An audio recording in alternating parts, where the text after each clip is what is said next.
বয়স পেরিয়েছে 60, প্রথম স্ত্রী মারা গিয়েছে। তো 60 পেরোলেও তার মনে হয়েছে যে তিনি আবার একবার বিয়ে করবেন।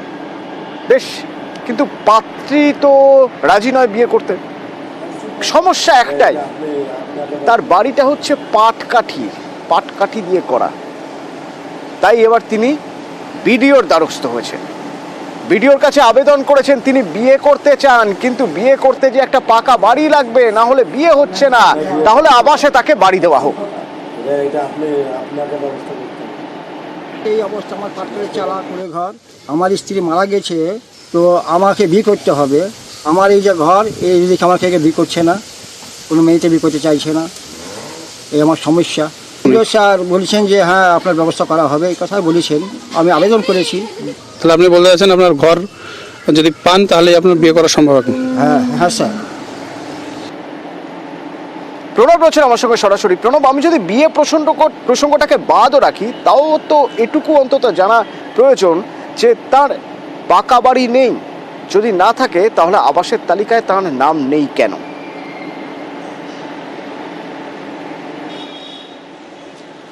দেখো, আবাসের তালিকায় যাদের নাম রয়েছে অনেকেই পাওয়ার যোগ্য। প্রায় 77 লক্ষ মানুষ বাস করে মুর্শিদাবাদ জেলাতে। কিন্তু তার শুধু এই শুকুর আলী মণ্ডলের শুধু নয়, ওই কাজিসা এলাকাতে প্রায় 300-400 পরিবারের কিন্তু দরকার এই পাকা বাড়ির। কিন্তু প্রত্যেককে তো পাকা বাড়ি দেওয়া সম্ভব নয়, কি যাদের প্রয়োজন খুবই দরকার তার প্রয়োজন। কিন্তু এখানে একটা মজার ঘটনা ঘটেছে, সেটা যে এর আবদার বা দাবিটা একদম একটু অন্য ধরনের। সে বিডিওর কাছে গিয়ে আবেদন করছে।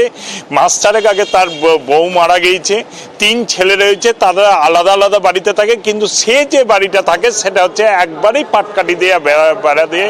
কিন্তু তার বিয়ে করার প্রয়োজন, কিন্তু মেয়ের বাড়ির লোকেরা আসছে, তারা মেয়ে দিচ্ছে না।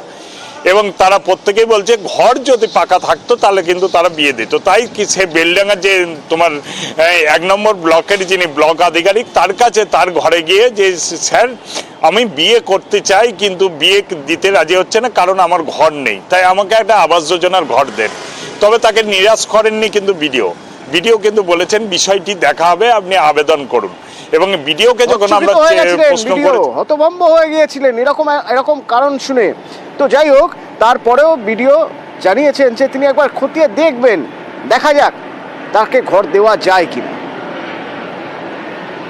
লিস্টের নাম নেই, আমি বলেছি যে যেহেতু ওনার বাড়ি নেই এবং সার্ভে লিস্টের নাম নেই, তাই সার্ভে লিস্টের নাম তোলার জন্য আবেদন করতে বলেছি।